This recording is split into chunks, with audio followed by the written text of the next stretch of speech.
The Dawn. Yeah. Donald Trump. Good morning. There he is. How are you, sir? That's the How are familiar you, fellas? voice. You know, I just did Imus's show. Yeah. And, I told him about the XM satellite and everything else. He said, Opie and Anthony are on that show. That's great. They're on XM. Now, I don't know, is he a friend of yours or something? Yeah, big fan of the program. Well, you should call him. He's a great guy. He's like a great guy.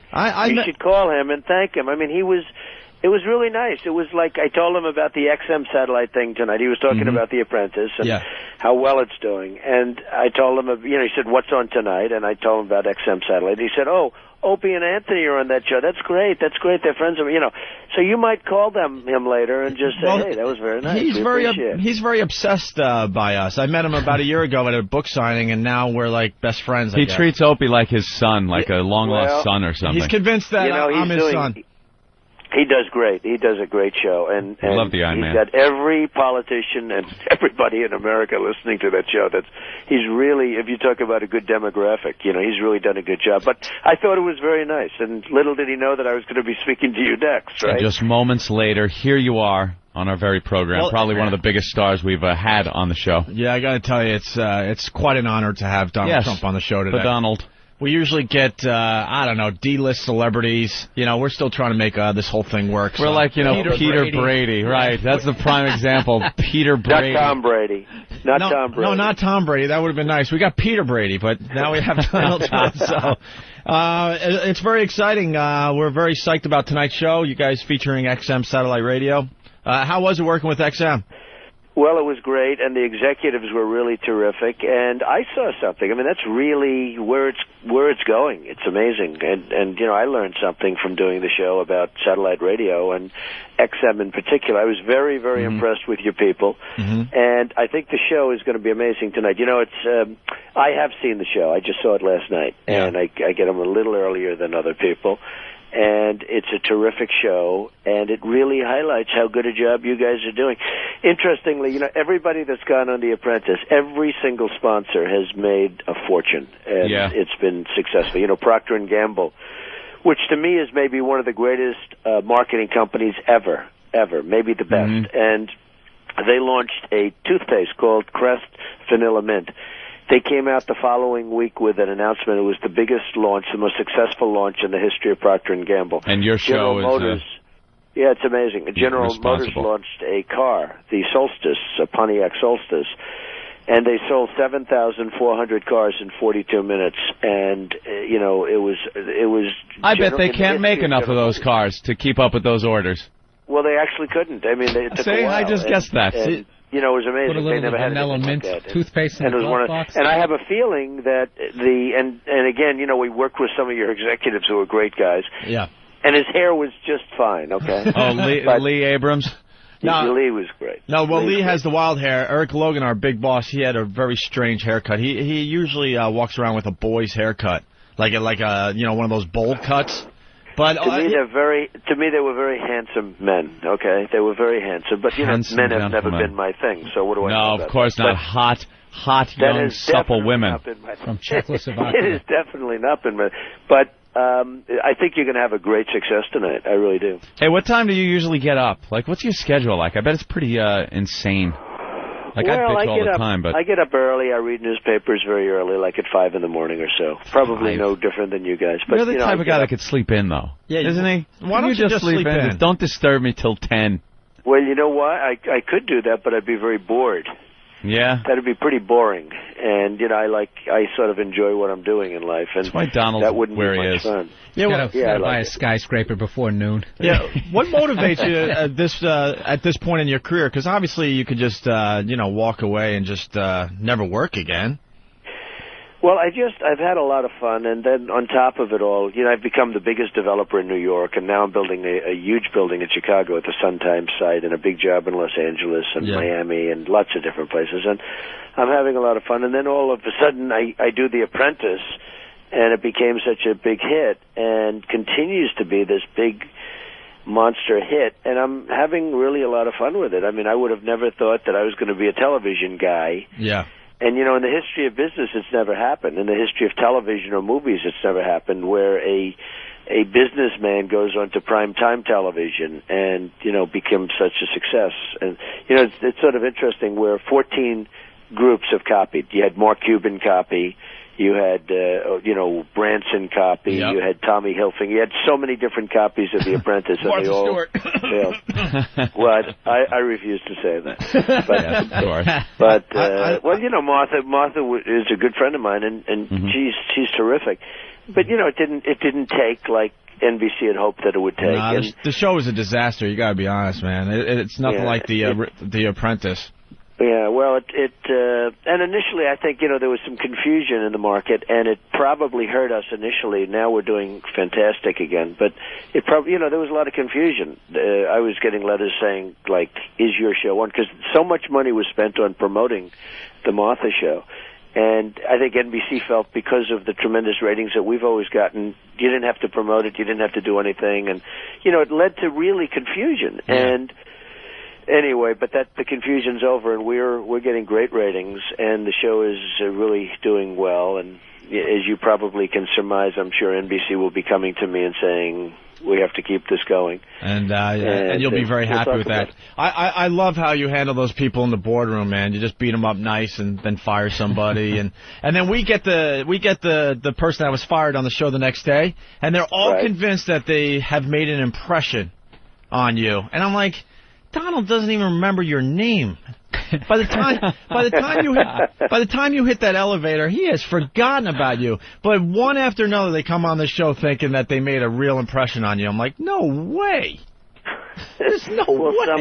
Some of them are, really terrific. Well, did you interview the four when the four were fired? Did you interview the four? No, I think we were on vacation or something. We missed that one. Well, we had Marcus on, who was great. We had a lot of fun with him. He's claiming all sorts of things that.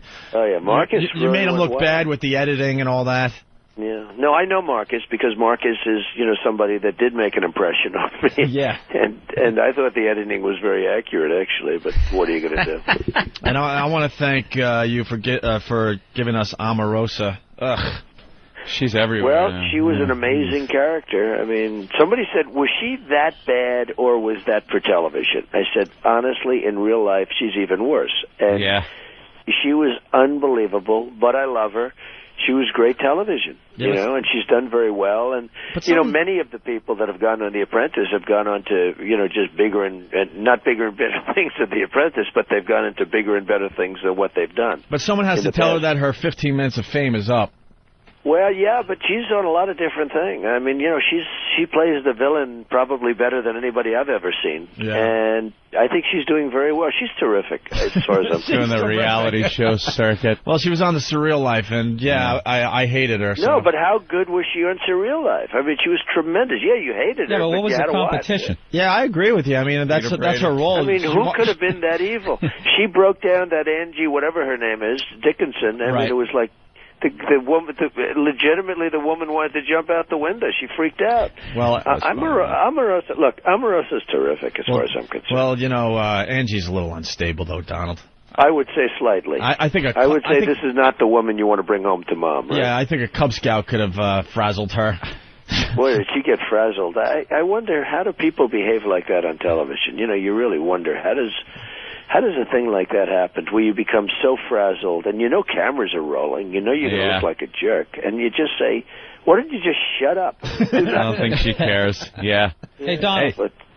Donald, you ever fire somebody, like, not even for business reasons on that show? They just come in there, and when they're sitting in front of you, and you're trying to make the decision who you're going to fire, somebody ever just go in there and just irritate you for no particular reason, and you got rid of them?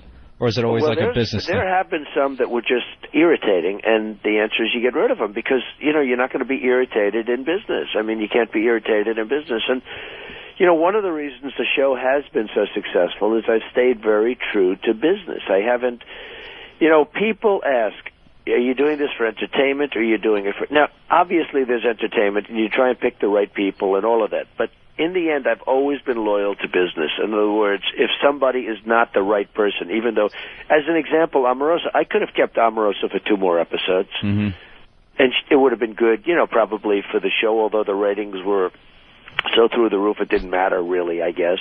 But I could have kept her a little bit longer, and I didn't.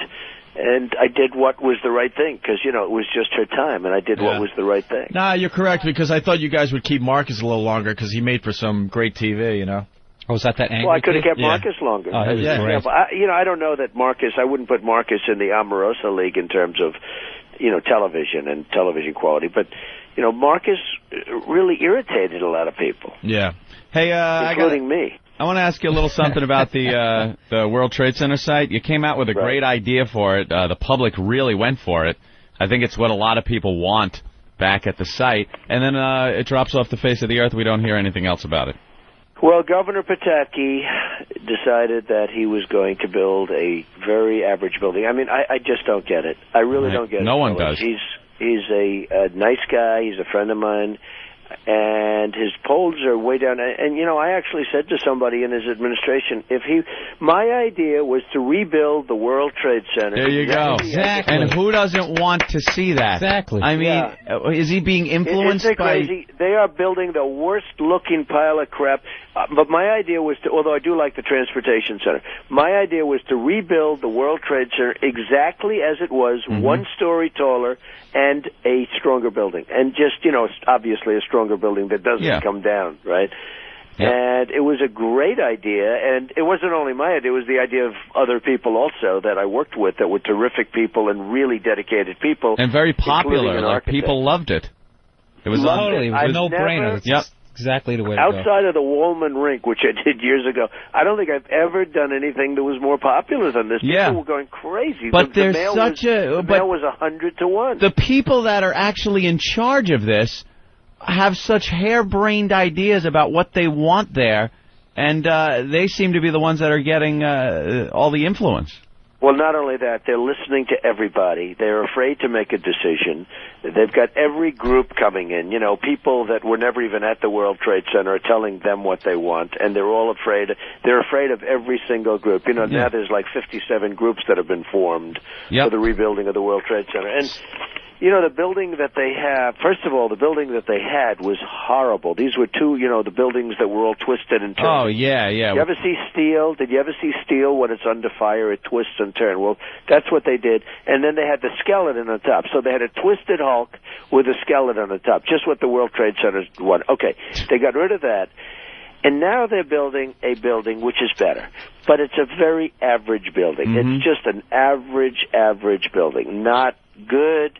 Not horrible, but not a good building. And the base is like 10 stories of solid granite. Nothing. I mean, it's just like a big, solid granite. No windows, no nothing. Yeah, they say they need that for security. But, I might say, well, what about every other building in New York? We're going to do that to every building? Yeah, let's make it all look like prisons. Right. At what point do you say, okay, folks, we have a life to lead, and let's get the thing done? At what point security is all wonderful, but every building surrounding it has windows on the first floor. I mean, give me a break. So they built this ugly monstrosity that's better than the total monstrosity they had before. That was one of the worst architectural statements I've ever seen. Yeah, and all I said is that if they would take that site, and on that site rebuild the World Trade Center exactly as it was, but taller and stronger, Pataki could run for office and be the most popular guy in town. I don't understand. And I was getting letters 100 to 1. Not 100 to 1, 100 to nothing. Everybody loved this idea, and they didn't grasp it. That's what everybody wants. Instead they're trying to force this ugly thing down at that site. So how long do you think? How long do you think we're going to just have a hole in the ground there? How many more years? Well, I think that Bloomberg, who's doing a really good job, and he's a great mayor, I think he's going to start getting involved. And again, I like Pataki very much. He's a friend of mine. I just don't understand why he's so set on this particular thing. It just doesn't make sense to me at all. It doesn't make sense to me. It doesn't make sense to anybody. Everybody, you're not the only one. I mean, anybody I speak to, they bring up the World Trade Center. By the way, I loved your idea of rebuilding the World Trade Center as it was, but 1 story taller. 1 story taller is the proverbial you-know-what to the enemy. Right. It's like, hey, folks. You could say it's satellite, foot up the ass.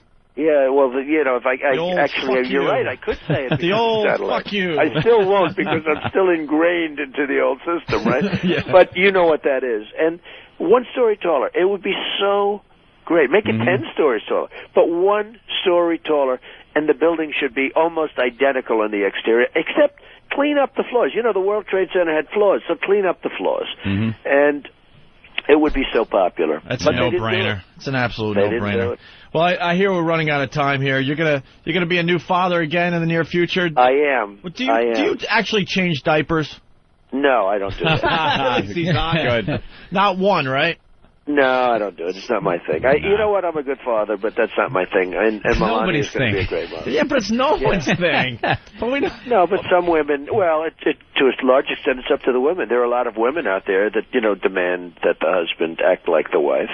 Yeah. And, there are a lot of husbands that listen to that. So, they go for it. But do you hire one person to be the diaper changer, or...? No, Melania really is going to be fantastic. Right. She's going to be a fantastic mother. And by the way, if I had a different type of wife, I probably wouldn't have a baby, because that's just not my thing. I'm really like a great father, but certain things you do and certain things you don't. It's just not for me. Yeah. But anyway, and I will tell you this: your show tonight, and I know you have a lot of listeners, and I know they're going to be watching, but your show tonight is fantastic, and the boardroom is really tough. Yeah, we can't wait. So you'll like it. XM featured on The Apprentice tonight. We want to thank Donald Trump for spending some time with us today. We greatly appreciate it. We'll all be watching. And you should call Don Imus and just say hello to him, because that was very nice. He's been plugging our show like crazy, and I called him last week. No, he obviously likes your show, because as soon as I mentioned XM was on, because I said XM Satellites on the, because he said, what's on tonight? Yeah. As soon as I mentioned that, he talked about you guys, and I thought it was very nice, so you should give him a call. He wants to just make sure I'm not his son. Yeah, he's trying to figure it out, paternity thing. I don't know. That wouldn't be so bad. I think they're both going to be on a future episode of Maury to find out if he's actually the father. All right, Donald Trump, thank you so much, sir. Well, good luck and enjoy the show tonight. I think you're going to love it. Great, thank you. Have a good time. All right, Donald Trump, everyone. Look at that. That was pretty cool. The Donald, as they say. The Donald. All right. I don't change diapers. I'm not into that. That's hilarious. I'm not into that. I thought he was gonna kind of skirt the try to go like, well, no, I do if I need be, or somebody just goes. I think it's important for the child's development that a father be there to change the diaper. No. What if his wife's in the middle of a shopping spree and she's not changing them either? No. Yeah, you don't think There's so? a nanny and all kinds of stuff. Forget about it. I didn't know they were expecting. I like your analogy, too. Too many hands in the soup. In the soup. Well, what the fuck was that? I used another one earlier, if you didn't notice. I was trying to throw in as many of those, Trump-like speech things as I could. Not like the honest to goodness, okay. Too many spoons in the soup, Too many hairs on the twat. I'm not going to use that one. All right, let's get Eric Logan back on the phone. I want to see how we did. Yeah, it's a big day for XM. Critique our performance and maybe fire us if we didn't do good. I think you guys were even nicer to him than you were to that whore who came in here the other day. We were very nice to the Donald. Oh, the FHM girl? Yeah. Oh, yeah. That was a lot of fun, wasn't it? Riveting. It was absolutely riveting. Yeah, let's get Elo on because it's a big day for XM. That's every time he has a kid, it's just it's like a lottery ticket being put out there for somebody. In 18, 20 years, 21 years. Somebody then wins the lottery by marrying into that family. Right. We got Eric Logan on the line here. Oh! Elo. Hey, buddy. What do you think of our interview with Donald Trump? I thought it was terrific. You fucking asshole. All the trouble of getting him on the phone again. Oh, I did not. He fell for it. You get me every time because I completely didn't expect it. He probably still talked for another 5 seconds. He's talking. I thought it was terrific. I thought you'd tell him hello. Great. And the show tonight is going to be a real good, he wanted to... We don't care what you think. You are a scumbag. We were talking recently, and he said he's on to me. I'm like, oh, you are? You're just going to make me work harder. Well, that did it, because you completely got me on that one. I didn't see it coming. You got 3 words out? I thought it was terrific. So now we know it was terrific, and we still get to smash the boss. Oh, man, that makes me happy every time we do it. That never gets old. Do we have the news clip of the guys fighting over Donald Trump's wife's name? Oh, Derek has it? Love that one. Yeah, why don't we play this going into break? Local news station down here did a story on Donald Trump and his wife, and I couldn't pronounce her name, and I'm not going to attempt to pronounce her name. No. It's almost impossible to pronounce her name. The weather guy started ragging the anchor guy. Right. For the fact that he couldn't pronounce the name right, and the anchor guy got pissed at the weather guy, and it was very tense. Oh, yeah. Another situation with like you filthy yourself up a little. See how he's dancing around the it? beard. No, I look homeless. Look, watch me dance around it, asshole. I'd be the best fucking candidate. I could go out there, muss my fucking hair up, not shave for a couple of days. I'd be perfect for it. A lot of energy. I got a lot of fucking energy. Still dancing around it. But I gotta say, I love the tension between you two. I can't wait for the real fight. Oh no, I feel it. It's all an act. No, it's not. No, it's not. Part of it. We talk to each other before we come in here. Calm it down Showbiz. but I see it. We choreograph where we're going to be at certain ports. No, you guys blast each other almost every day you're on now. Blast. Oh yeah, it's getting a little ugly. Yeah, the honeymoon's over. I feel it. It really is. The honeymoon's over, isn't it? I'm just going to Remember sit when we were back all and watch. nice to each other? Just for the record, I find Opie more irritating. And that makes me He very likes happy. battling on two fronts. Oh yeah, I stir the pot. That's fine. I love it. That gets me off, Bill. That's fine. Yeah. I didn't attack you as you were kissing Donald Trump's ass that whole interview, did I? I didn't really kiss his ass. Oh my God. There was nice. smooching sounds. We had to be nice to the guy. At least he was throwing in the soup lines. I asked him if he changed his diapers. All right, well. Yeah. All right. Let's rewind the tape and listen to Bill's one question about firing in the boardroom. Yeah, thank you. Wow, really going out on a limb there. I was trying to fucking get it in some sort of direction. You tried that question 5 times and was stepped on. Didn't you realize it stunk before you got it out? Yeah, you were so anxious you wanted to get it out there. I was a little nervous. Don't start with us, man. A little nervous. Don't start with us. No, I was going to tell the story of how I was on stage one night when his son got a beer glass smashed over his head. You were at the show for that? Yeah, I was a guy on stage when that happened. That was a big story here in New York City. His son got beat up pretty bad at Caroline's? Just for being his son? Or was he heckling? I don't know what happened. I was just on stage, and all of a sudden... Shit. Yeah. I thought people were smashing glasses on the ground, but they were smashing off this kid's head. It's one of those deals. They came walking out with the white towel, and it's just completely pink from the shit pumping out of his head. Any reason? No, you never found out what happened? No. I also realized I'm not really good at calming a crowd in those situations. No. I just kind of stood there. I was going like, hey, what's going? Oh, shit. Whoa. Whoa. And then Sherrod came up and he kind of... calmed the whole thing down. He was able to do it? Yeah. he hit them with a barrage of yo's. Yo, yo, yo, yo, yo, whoa, you gotta do that. Yeah. That's like the universal knock it off kind of, hey, hey, hey, hey, hey, hey, yeah, yo, yo, yo. Yo, yo, yo is the gets black everyone's response, attention. And the white response is, whoa, whoa, whoa, whoa, hey, whoa, whoa, whoa, hey, hey, hey, hey. Black, yo, yo, yo, yo, yo. Knock it off. Whoa, whoa, whoa, whoa. All right, listen, let's not mention the undercover homeless thing anymore.